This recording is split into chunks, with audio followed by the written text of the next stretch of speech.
Busy. Yeah, I'm not sure you want. Okay, anyways.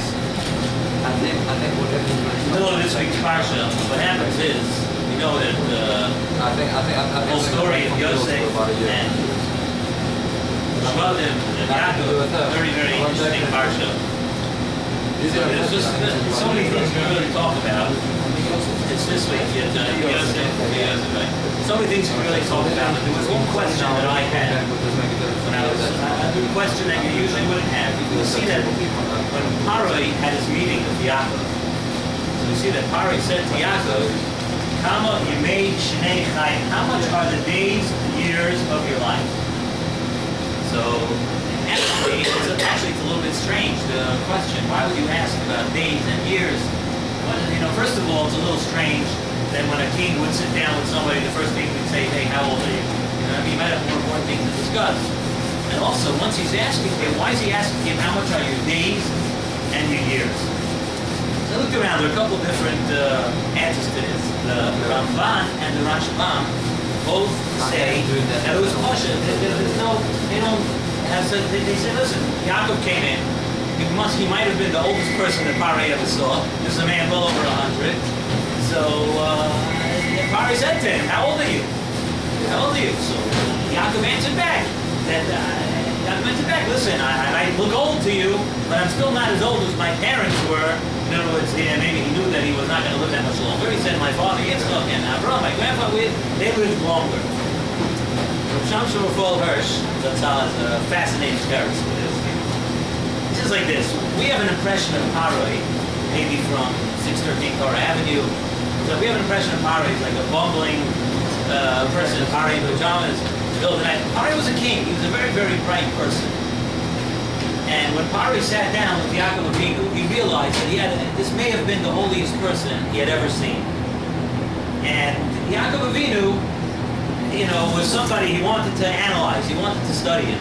And he takes a look at Yaakov, and he saw him, and he understood. Like if you've heard the expression that somebody has arichas yomim v'shanim.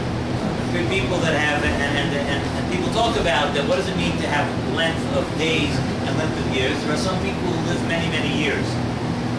Yeah, every day they may have wasted most of the days of their life. They live to be a ripe old age of 100 years old, but it could be that many of the days are wasted. On the other hand, you have people that don't. Sometimes the person doesn't live that long. But you could say about that person that every day of his was used, and he had arichas yomim. So Paroi was asking Yaakov Avinu. He saw a holy person over here in front of him. So he was asking him, this person over here, this is the guy I have to ask. Tell me, how much of your days, you're an old man, how many of your days are really used out completely? How many?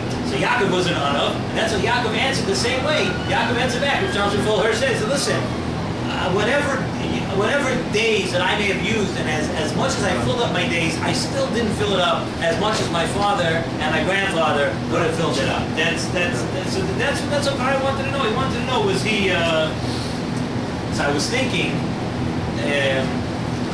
when Yosef first came down to the throne, the brothers sold Yosef. I think that's something that's comparable to this. It says that. Rashi brings down a message at the beginning of Parashat Vayeshev. Rashi says that Bikish Yaakov Leishiv V'Shalva. Yaakov he wanted to go into retirement. He had a tough life. He wanted to. He had run away to be my loved one and everything. He had to live with his father-in-law for so many years, right? Also, and he had a tough life, and he wanted Bikish Yaakov V'Shalva. So the message says that right away HaKadosh Baruch Hu said, "No, this is not. You don't rest over here. This is not the place, the time to rest." So I heard a beautiful story from Rabbi Leff, who's the Rav of Moshav Matisiyahu in Eretz Yisrael. He said an unbelievable thing I heard years ago. He said, what? No, Rabbi Steph Leff. So he said that he grew up in Miami. So when he was a kid in Miami, at one time they had a contest. And the winner of this contest, the reward would be that you get 15 minutes in a superstore, in a supermarket, and you can grab whatever you want. So, so he said there was this woman that won, She won the contest, whatever the contest was, she won the contest. And the entire neighborhood, he said, him, his brother, everybody had to come see. But for Schnitzel, this woman, for a week before she was going to be in the store, she had it planned out. She was going to hit this aisle at this angle, and then, the shopping cart would be tilted at this angle, and you're going to sweep things off the shelf like this and like that. Hey, so this woman gets into the store, and she starts shoving things into her shopping cart, and after 2 minutes, she's sweating. She looks like she's going to faint.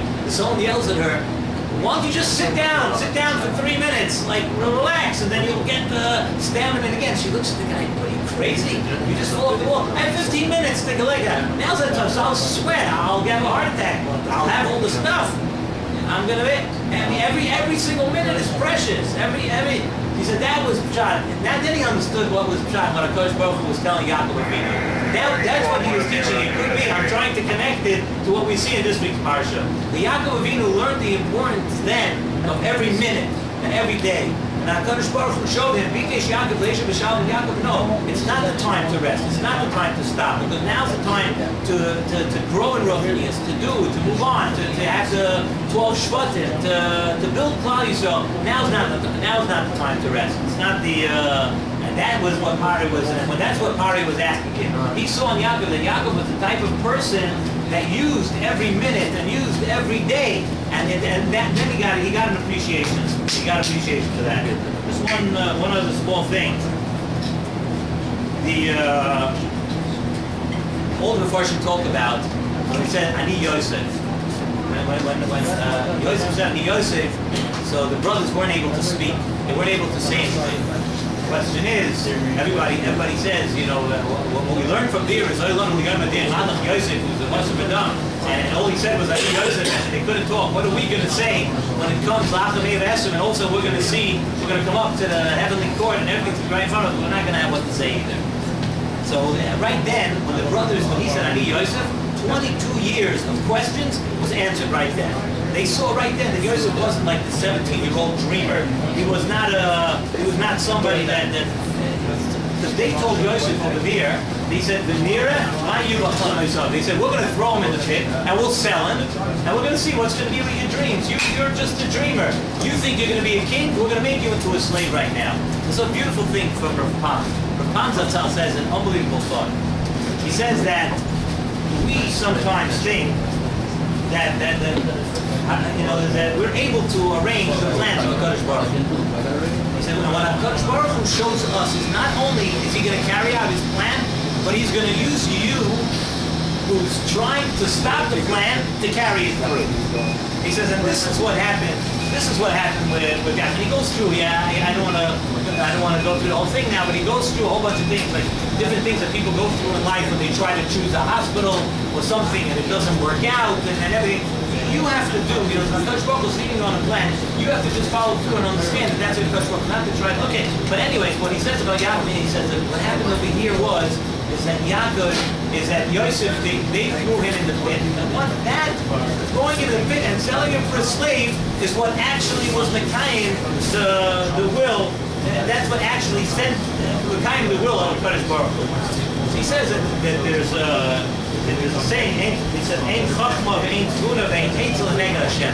Nothing that we can ever think of, nothing that we can ever do can go against the will of Hashem. He says, if you look back sometimes, if you try to do something that you see that your life is headed in a certain way and certain things are happening in your life, and you try to fight it, just the thing that you try to do to go against the thing is going to send you right back on the track that you're supposed to be. And that was the thought. That's the thought of a prophet. So these are two very important lessons. First of all, that. Second of all, the lesson that we said at the beginning of the parsha is that's the lesson that we learned from Yaakov Avinu, that to live 100 years is a wonderful thing, and we should all be zeichet to live and be healthy for 120 years. But to live it and to understand that you're never going to have another today. Every single day. That's Arichas Yom. That's what Pari was. That's what he saw in Yaakov Avinu. That's what Yaakov Avinu learned his lesson from Parshas Vayeshev. That every single day has to be used out because the day never comes back. Which will be zeichet to have the Arichas Yom.